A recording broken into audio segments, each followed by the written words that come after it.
Okay, so we were talking about unhappiness and why people are unhappy and why, when we reach a certain age of like 20, all of a sudden there's a decline in level of happiness. So these are we're counting two of them. We said too much information, too many choices, and certain expectations that we have. But let's see what today, Be'ezrat Hashem, what could help or influence the level of our happiness. And this shiur is dedicated to the Refuah Shlema of Gedalia Moreno ben Matilda. So the first one will be achieving your own self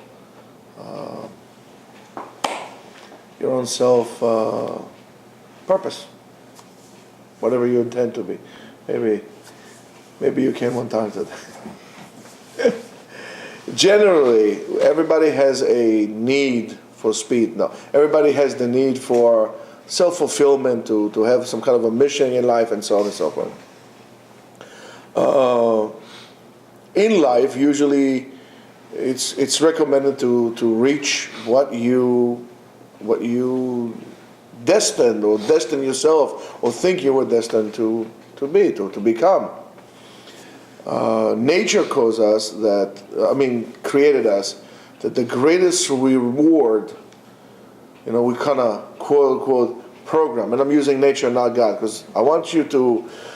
The reason I'm doing that is because I want you to understand. If I'm going to tell you God this all the time, okay, so if God is not, so therefore. No, this is a very general thing.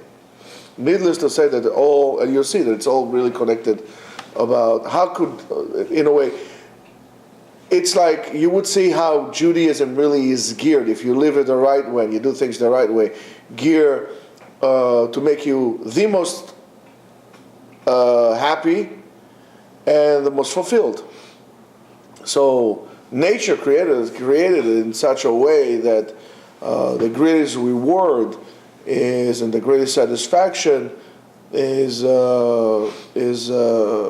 have meaning to life, and that sensation of completion or wholeness or harmonize is when you reach your goal. What you feel fulfilled with, what you wanted to do. Fulfilling that, or coming to reach that, it gives an unbelievable sensation of satisfaction. A person feels that he doesn't need anything else.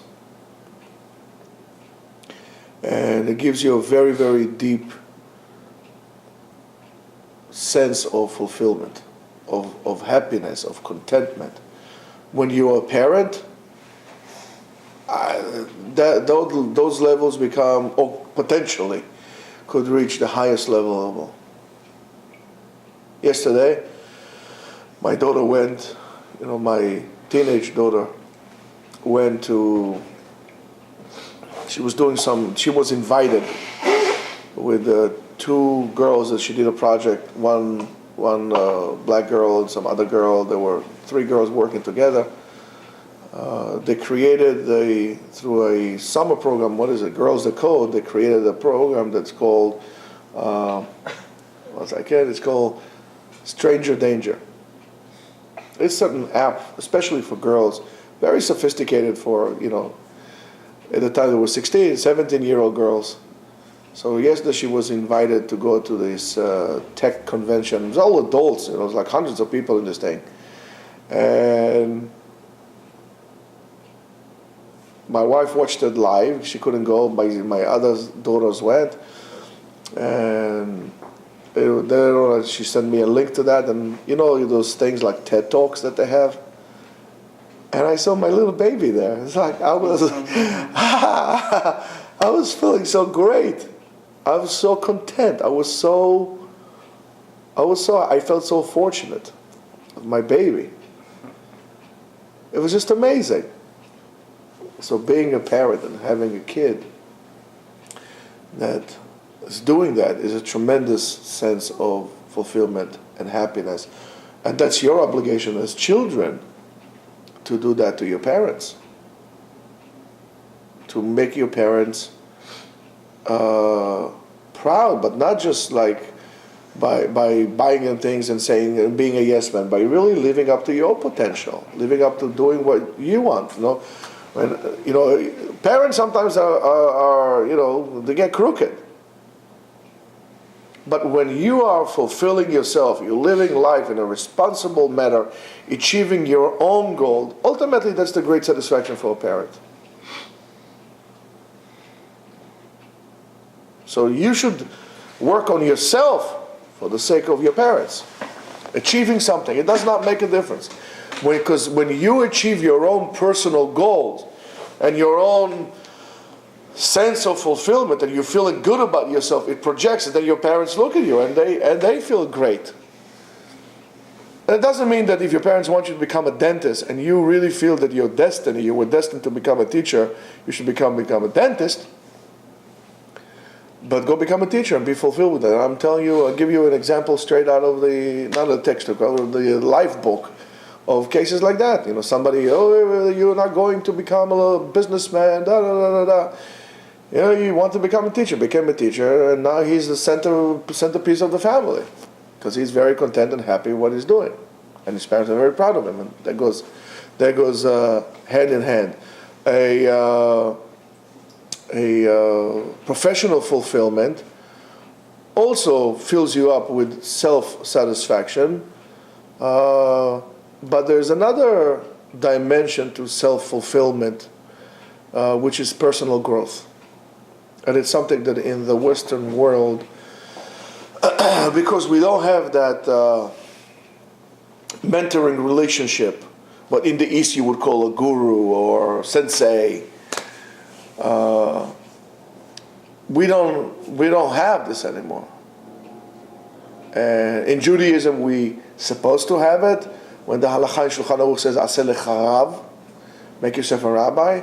So in India they say make yourself a guru, and in Japan make yourself a sensei, and in China make yourself a shifu, right? But in the West is make yourself. There's no such mentoring thing. So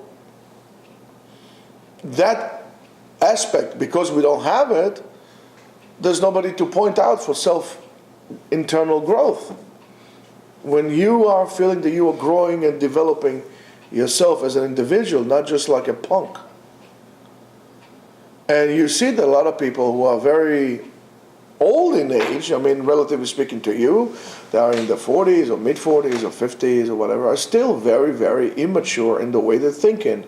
Because, they could be good businessmen, they could be powerful men, but their thought process is very immature and very irresponsible because there was never time dedicated for personal growth. Personal growth is essential, and that's a dimension that is completely missing from our lives. Completely.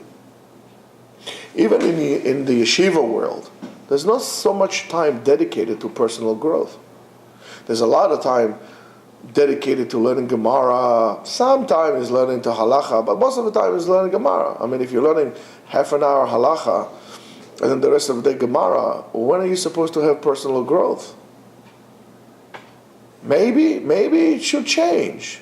It's not a problem to say, okay, let's try a different model. We are losing kids.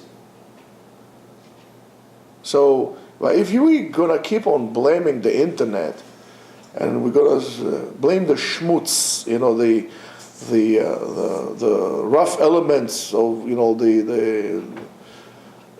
that's very nice, but that's not the case. Because schmutz was there all the time. Whether it's internet today and, 40 years ago it was pornography magazines that people used to put under the mattresses.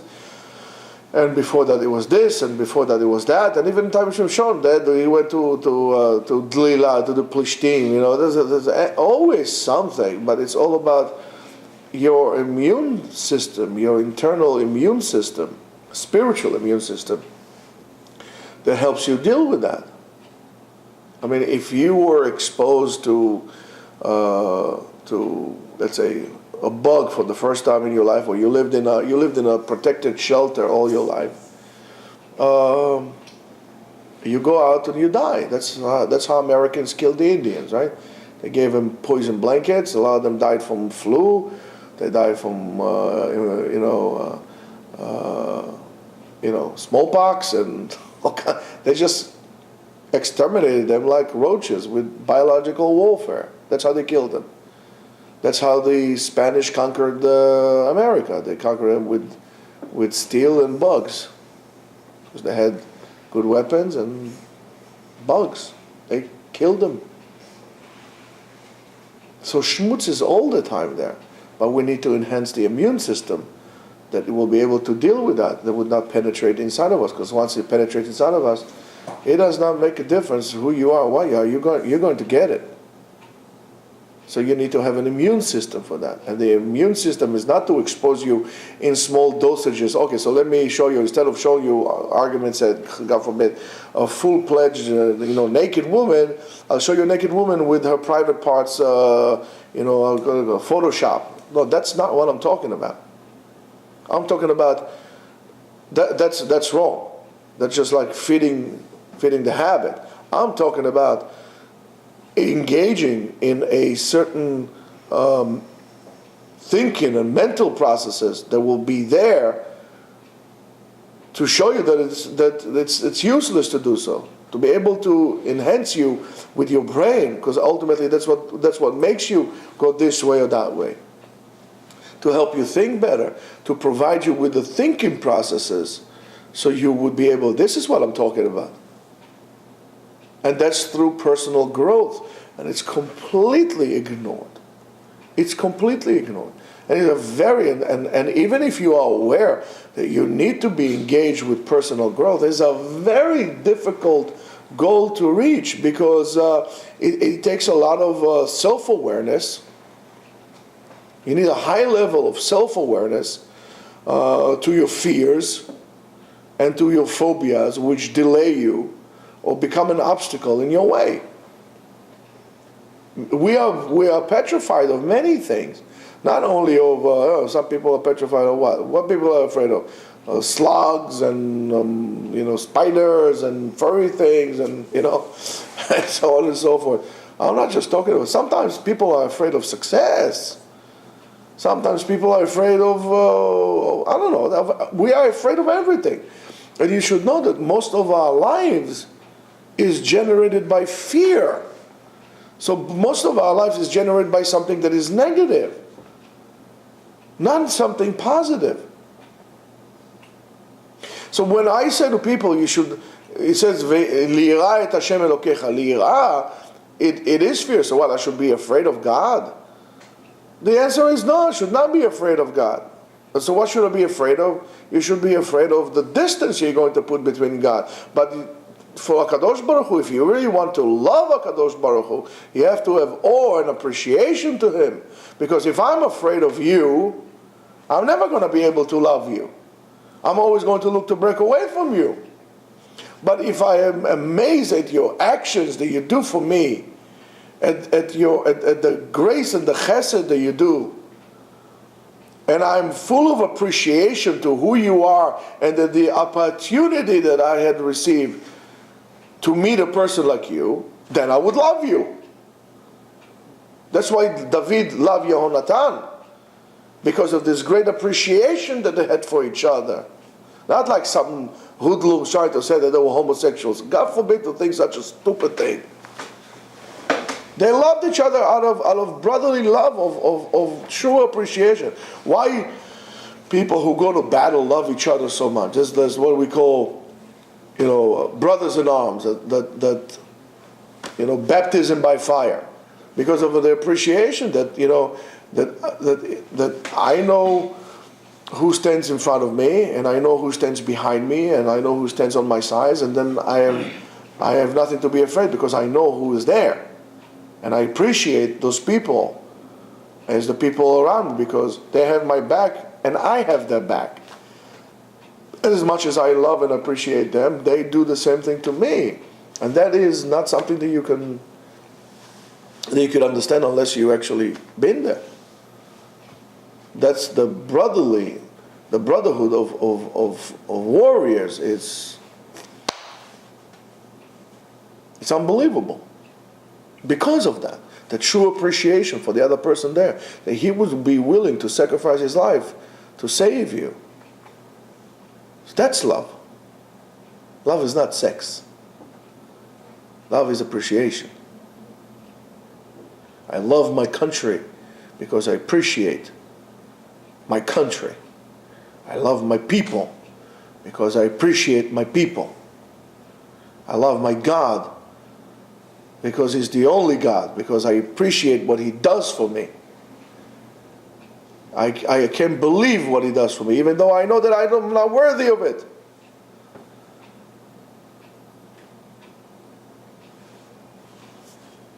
That's the problem. So you need to be quite aware of your fears. What is that you're afraid of? And guys, it goes so deep, as deep as the rabbit hole, as they say. You're going to college, you're going to pick a job, not because you like it, because you are afraid. Fear is your motivation. And that's bad. And if you are afraid, and you make decisions out of fear, you're never going to reach self-fulfillment. Never. As a result, you'll never be happy. Look, I put this in the beginning. You're never going to be happy. Never. In order to reach self-fulfillment, you need to know your deep desires. What are you really longing? For example, if you love the open space, and you're never going to be able to make it in a cubicle. How are you going to work in the city? You're always going to be somewhere else, just not here. So I'm going to pay you a lot of money to subside and to kill your urges. So basically what you're doing, you're prostituting your own soul for money. That's what you're doing. And it cannot be done. What is your greatest desire? What is it that you want? Knowing what you know about life. Knowing what you know about life. As you only know it now. How would you like your life to be? You have no mother, no father, you are an orphan, you are alone in the world, you don't have to appease anyone besides God and yourself. What is it that you're going to do with your life? Don't tell me you're going to sit on the beach and drinking beer and eating chips. It might be 5 o'clock somewhere, but you can't do this all the time. Well, what do you want to do? How do you want to live your life? How do you want to, deep down inside, when you close your eyes, argument's sake, let's take Etzion, right? Etzion. You're still young. Remember the days that you were dreaming as a boy, fantasizing, or you weren't doing that? You weren't allowed to do that? Anybody used to fantasize and dream as a child? Okay. What happened to this person? What happened to that person? You grew out of that person. No, you locked them in the basement. You didn't grow up from this person. You locked them in the basement. That's what you did. You, instead of that, are looking to get a different title. Etzion the businessman, Etzion the psychologist, Etzion the doctor, Etzion the something else. But how about Etzion the dreamer? Because if you have no dream, you have no life. You should dream. Dream, I want to. And then that dream as a child creates you a motivation for you to go and become that. Well, I'm willing to bet that when you were a kid, you didn't know what to be, what you're about to go to now. Well, what happened to this child? What happened to the true person? Let's say you want to become a cowboy when you were young, work with cattle. But who's stopping you? That was maybe the true you, but before he was starting to working out of fears or like appeasing your parents to get a medal from your aunt, the big fat aunt who gives you kisses, like smooches like this with saliva, like this, This aunt, maybe she'll give you some some money, I can get it for free. Yo, Eitan, if you're going to go to medical school, I'll pay for it. Okay, they said to pull a hair out of the boar's rear end, it's a mitzvah, right? As they say, okay, she gives him a free. You don't want to be a doctor, but you're only going there because she's going to pay for it. So you are compromising on who you really are. When you were more innocent, you were braver to become who you are, to really admit that's who I am. So go become a cowboy. Who's stopping you? What, that God does not exist on a farm? God only exists in Brooklyn? Who's stopping you? Your image is stopping you. Well, you sold yourself to an image. Look at all these things. And then you're never going to be fulfilled in your life. Never sense of fulfillment. Forgot the name of this guy. He was I think he was a lawyer in Chicago, big time lawyer, 40 years old, got a massive heart attack, almost died. Decided he wants to make cheese. Now he became a cheese mogul in that part of the world. What's wrong with that? What's wrong with that? You need to be brave and honest to be able to go inside of that. You need to, of course, be very, very honest about but not honest, fake honest, real honest about your lack of abilities and about your abilities. Sometimes you say, I'm not good at doing that, because maybe you want to fish for compliment. People will say for you, you have arguments, I'm not so good at this. No, you're really good at that, yeah? We're not talking about that. Or using, for example, I'm a weak person, I can't do this. So what do you want me to do to work for you? We're not talking about this. For example, I'll give you for myself. I'm not a good salesman. I cannot sell. You give me the best, the best diamond for free. I can't sell it. I'm not a good salesman. I can't pull that shtick. I can't. I'm not a good salesman. I'm good at taking things and fixing things. Give me a broken company, I'll fix it for you. Give me something that doesn't work so well, I'll fix it for you. You want me to design something, to put procedures in place, to create new, I'll do this for you. This is not a problem. I can do so. I can take a failing company and make it work. Okay, fine. You want a new line of things, you don't know anything about it, I'll learn it for you, I'll tell you this is how the stages, we'll create protocol. That's what I'm good at. But there's other things I'm bad at. One of my weaknesses, I don't have patience for liars. I don't. I can't tolerate it. And if you lie to me, I'll tell you. And then you get insulted. So let's say, for example, we're doing therapy, right? I'm a therapist, we're doing therapy. I know you're lying to your teeth. So I'm going to tell you that. And you're going to get insulted. So you're not going to come again. So I'm going to lose you as a customer. Okay. So you need to know what you're good at and what you're bad at. And then, of course, after you went through all these things, the way, which is finding, the way that you're going to get from this point to point. What I tell people is the following. Let's say, for example, right now, let's say you're 20 years old, okay? Arguments, let's take this 20 years old. You're going to retire at the age of 67, argument's sake, right? When you get Social Security. Forget about school, 67. So that's 47 years down the road. I think working for 40 years is more than enough. So let's dedicate the next 7 years for our self-growth. And let's start now at 67. How would you like your life to look at 67? When you'll be 67 years old, when you look around, you look at 67-year-old people. Do you want your life to look like that? Yes or no? No? How would you like your life to look at 67? What would you have liked to achieve at 67? So you could retire. Or basically count the days to your death, to most parts. What do you want to do? How do you want your life to look? I want the life to look like that. Fine, not a problem. So this is our point. We are here. How are we going to get from here to there? That's a very simple exercise.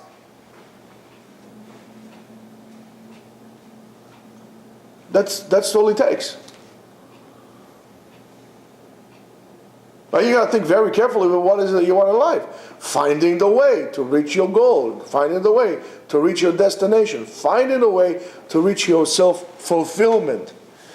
You should know that is a very, very it's a very difficult path to take. There are a lot of obstacles and roadblocks, personal roadblocks that life would hand us, and sometimes we'll hand ourselves. And you should know, and that's what I keep saying to you guys all the time. Life is difficult, and life will have your own share of roadblocks. Don't add on yourself when you don't have to. Don't.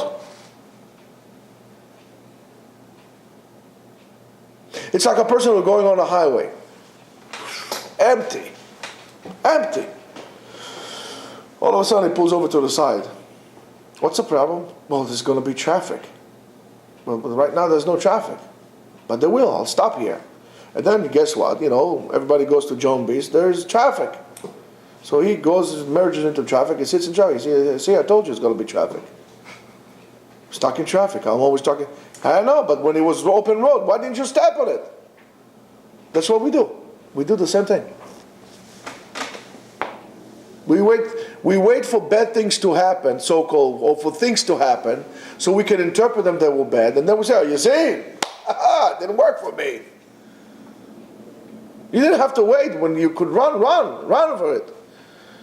And it's very difficult. Many researchers from many different fields, including brain researchers, neurologists, brain researchers, when they do so, came to the understanding that in most optimal conditions to do this journey is a very, very difficult journey, because you see how the brain, but it's a very rewarding journey of self-fulfillment. It's a difficult journey because it basically forces you to really let go of all the images in which you so busily trying to put upon yourself throughout all these years.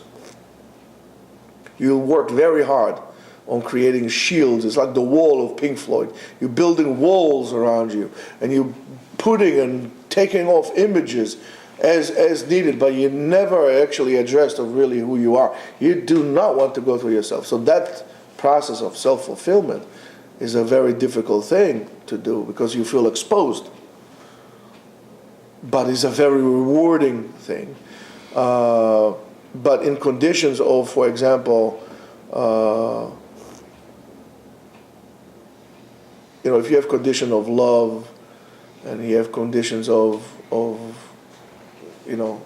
better, a good environment with people, positive people, it makes things easier. But then that's why it's not good to be alone. You really need to be in a loving relationship, and we'll see later on, not today, but we'll see later on what has to do with love and self-fulfillment. But in the very egocentric society in which we live in, it's very hard to find that support throughout the years, or for a long time throughout the years. It's a very egocentric society. What you would achieve with your rabbi, when you make yourself a rav, who acts like a mentor to you, or with your guru or something like this, you can't achieve with a psychologist. You go to a psychologist, he'll talk to you, he'll give you some advice, and in the end you got to write him a check. There's no such thing as giving and helping. Even friends, because we don't have this anymore. In England, people go and they have some beer, and and then they talk through the vapor of the alcohol. In the older time, people used to go to like tea houses or this, or sit down and they would talk, and we don't have this anymore. Our society, our lifestyle does not allow us this anymore. And we don't appreciate the little things in life. I don't think we appreciate life altogether. Most of us don't appreciate life, the gift of life that we were given. We don't. It bothers me to no end.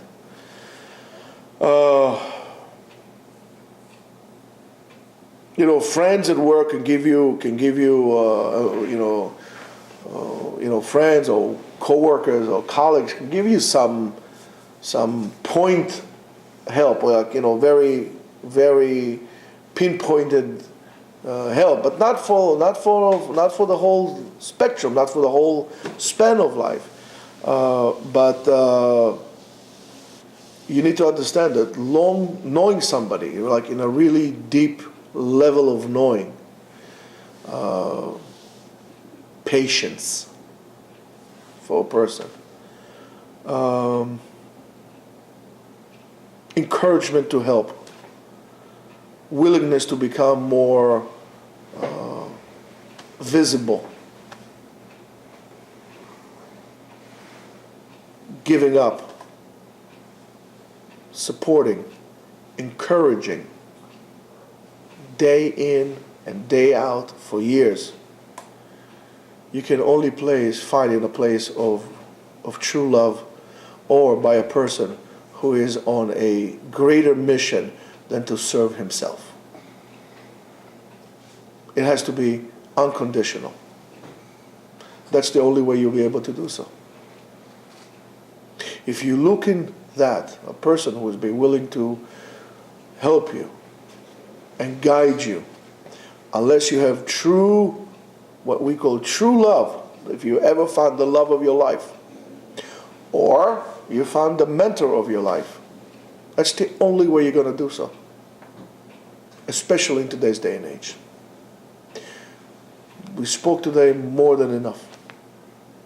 More enough for you to work for the next year. It will be very important, if you are interested, of course, of doing that, to actually sit down and think about what we just said and try to reflect on it. And how does that reflect to your own life and to your own decision making and to your level of happiness? And you would see where you need some adjustment.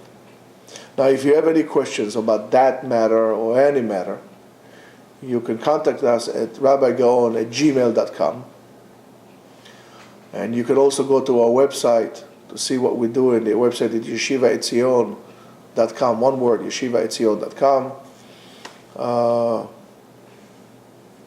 You can help us out if you want to give a donation. We have a YouTube account. I don't know what's the YouTube channel, Sam? Yeshiva Etzion. Okay, so Yeshiva Etzion. We have YouTube. We're in other places as well. At Torah Anytime. I don't know, YouTube. I don't know, all these places. I don't even know where we are. But you can check us out. We have lectures from past years and so on and so forth. And again, we would love to hear from you. So have a great day and have a very self-fulfilling day.